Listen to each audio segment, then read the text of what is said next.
Alright, hello all you crazy people out there, my name is Dragonite, and welcome back to Harvest December. So, where were we? It's been like a week since I recorded this, and I forget entirely what's going on, except for something about an investigation regarding Kohai. So yeah, 8th of February, a few days into our investigation. Alright, I still can't get used to this, I'm so nervous. Are you doing something questionable? It was after school during cleaning time. Sene and I were trailing Kohai from a distance. Why? There are only 2 classes in each grade, but the school premises were huge, making it a tiring chore. But it also meant that we had a lot of places. It also meant that we had a lot of places in which to hide. Okay? It would be a problem if you really did get used to sneaking around. But putting that aside, I really think you should stop wearing that ridiculous towel around your head. I have so many questions right now. Hey, this is the traditional something or another style. Famous thief from the Edo era. Oh. Is that like a like, traditional thief getup from, like, Final Fantasy games or something? I don't know. Anyway, that was centuries ago. We are in the modern age now, and we aren't stealing anything or running on rooftops. Sure, you could... Would you prefer me to wear American mouse ears? Stop right there! She was treading on dangerous ground. It took a few minutes to explain to her the facts of the lawsuit and copyright. Oh, is that a fourth wall break? That is a fourth wall break. We almost lost Kohai in the process, but she managed to catch up. Occasionally, we would wipe windows pretending to do our job while we kept our distance from him. Oh, Sunny stopped. Yeah? We quickly hid behind a pillar. We watched as some of our juniors walked towards Kohai. Some of our juniors? Kohai-senpai! She called out, catching his attention. Well, if it isn't Tagami-san's little Sakura-chan. Hello.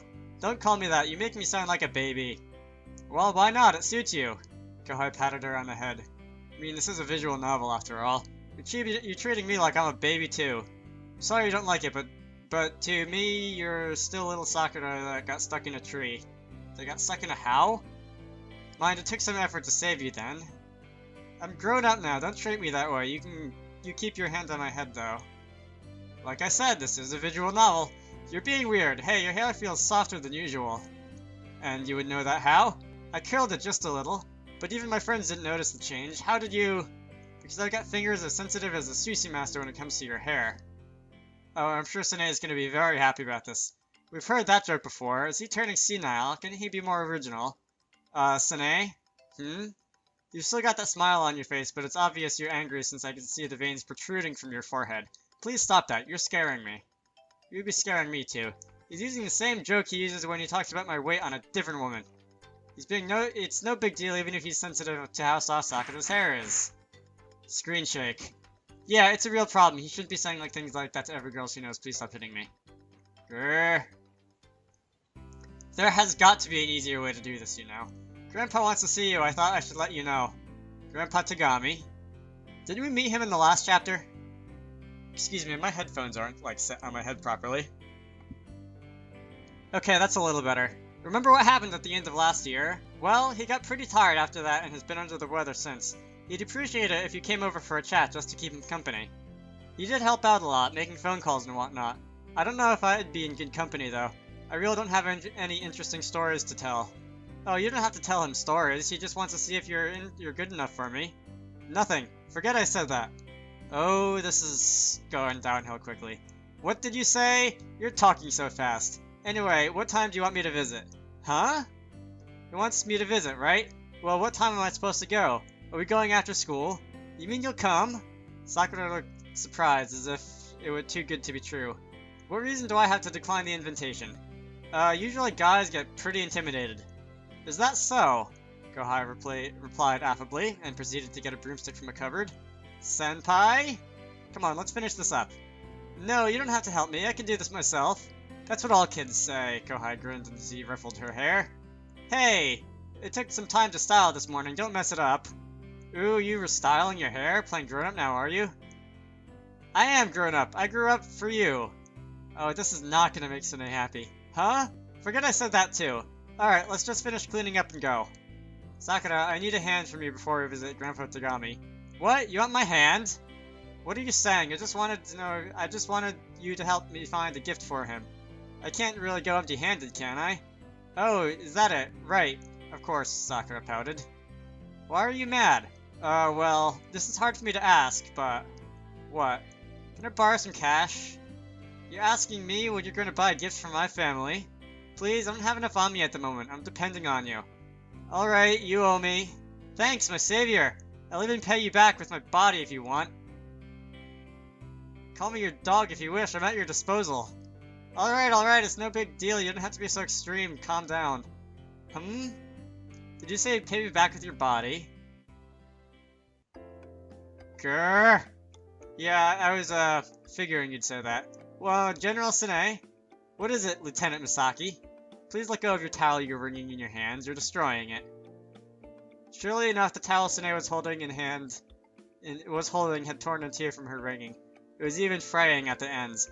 I wonder whether it would take more energy to crush an apple using bare hands just to take my mind off the fact that the girl I was standing next to was terrifying. Why doesn't he understand? If he keeps being nice to all the girls like that, they will get the wrong idea. She was speaking slowly and had all the mannerisms of the pleasant Sine I was used to, but for some reason I felt shivers running down my spine. If I could, I would have run away from the spot, but I persevered. Don't worry about it. What you have seen will have no impact on our goal. What do you mean? Just as you said, he's nice to all the girls, Sine nodded. Sine nodded. Which means she's just one of a million. In other words, she's nothing special to him. They know each other from childhood, too. But you know him from young, and you know him well. Your advantage lies in how deep the connection is with him and the trust you've built by staying at his side all these years. Don't forget that.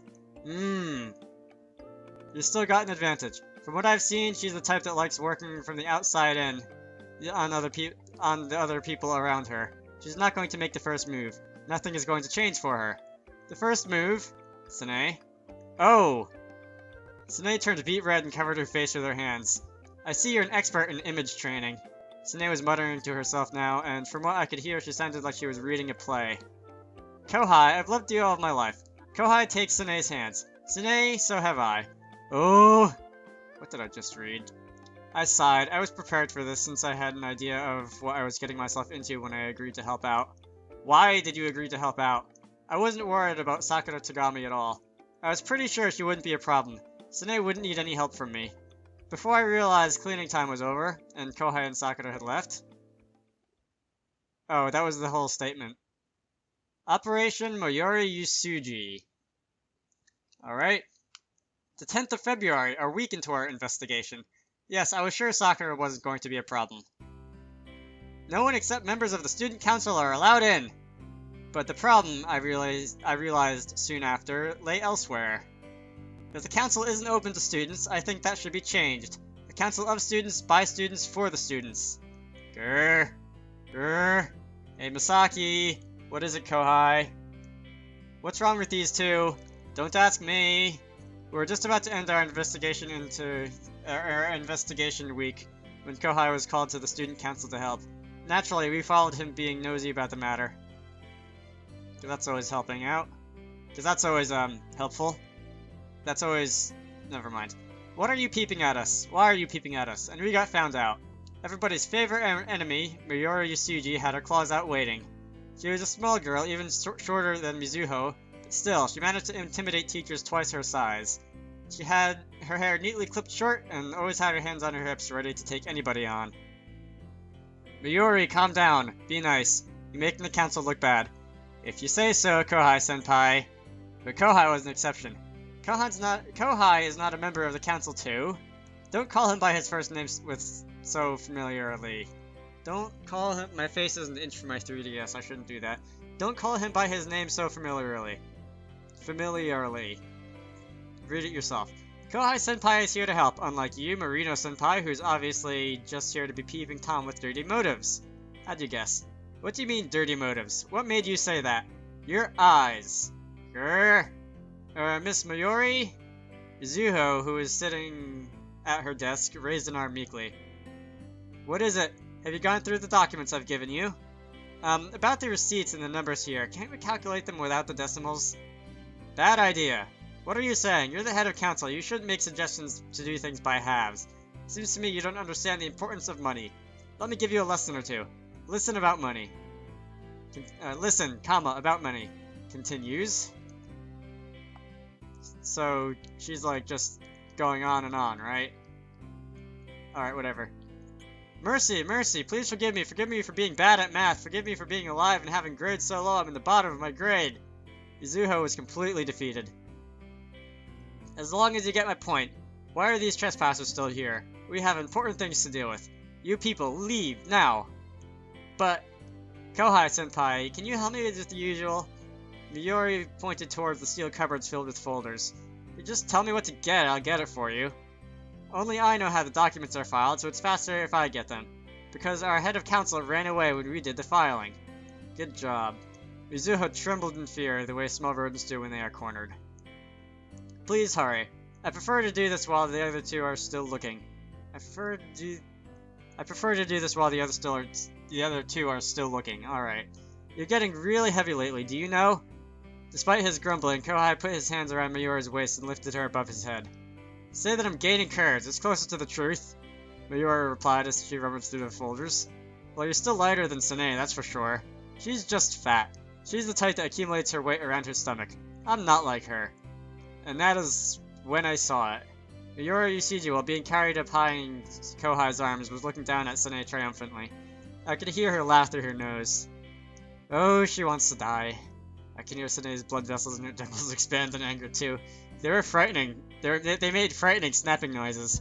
Mizuho, what do you need to get done? Uh-huh. I quickly cut in with the question before things got worse. Sanae and Mayuri visibly swallowed whatever insults they were going to throw at each other. You've got lots of work, right? Isn't that why you need Kohai's help? Yeah, the annual council meeting is coming up, and we need to sort the documents and make booklets. So you need people to make the documents into booklets. Yeah? Wait. Mayuri yelled to try to stop me somewhere. I got quickly out of that, but it was already too late. Well then, Sanae and I can help too. You'll help us? Sure. Is that alright? Sure. Then let's get to work. Yuri made a funny noise in her throat. Despite being a firecracker, she wasn't the sort to challenge anybody's authority. If Mizuho, head of council, allowed us to stay, then she would abide by her decision.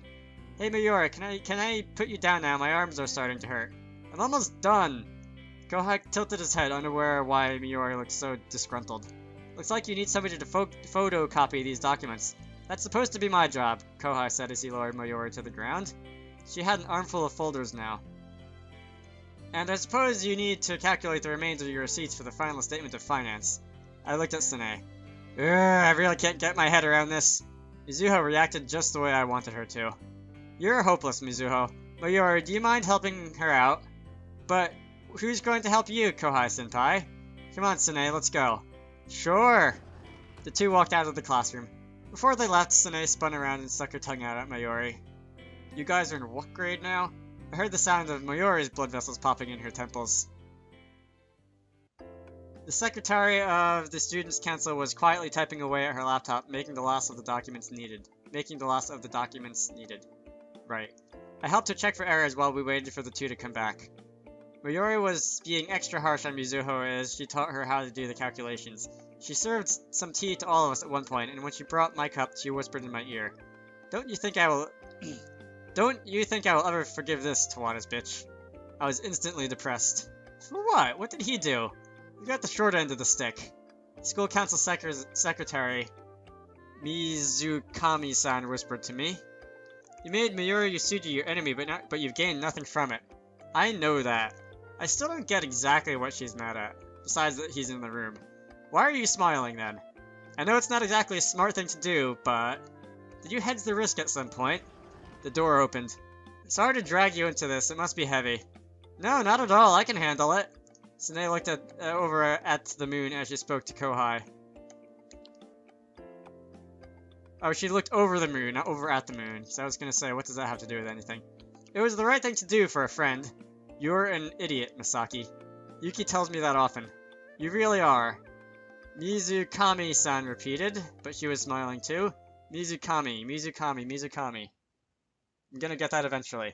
Anyway, just one of us. I am going to take advantage of this break in the chapter to end it off here. So, I hope you all enjoyed that. My name is Dragonite. And in the next part, we're going to continue on with, I guess, following Kohai. See you all later.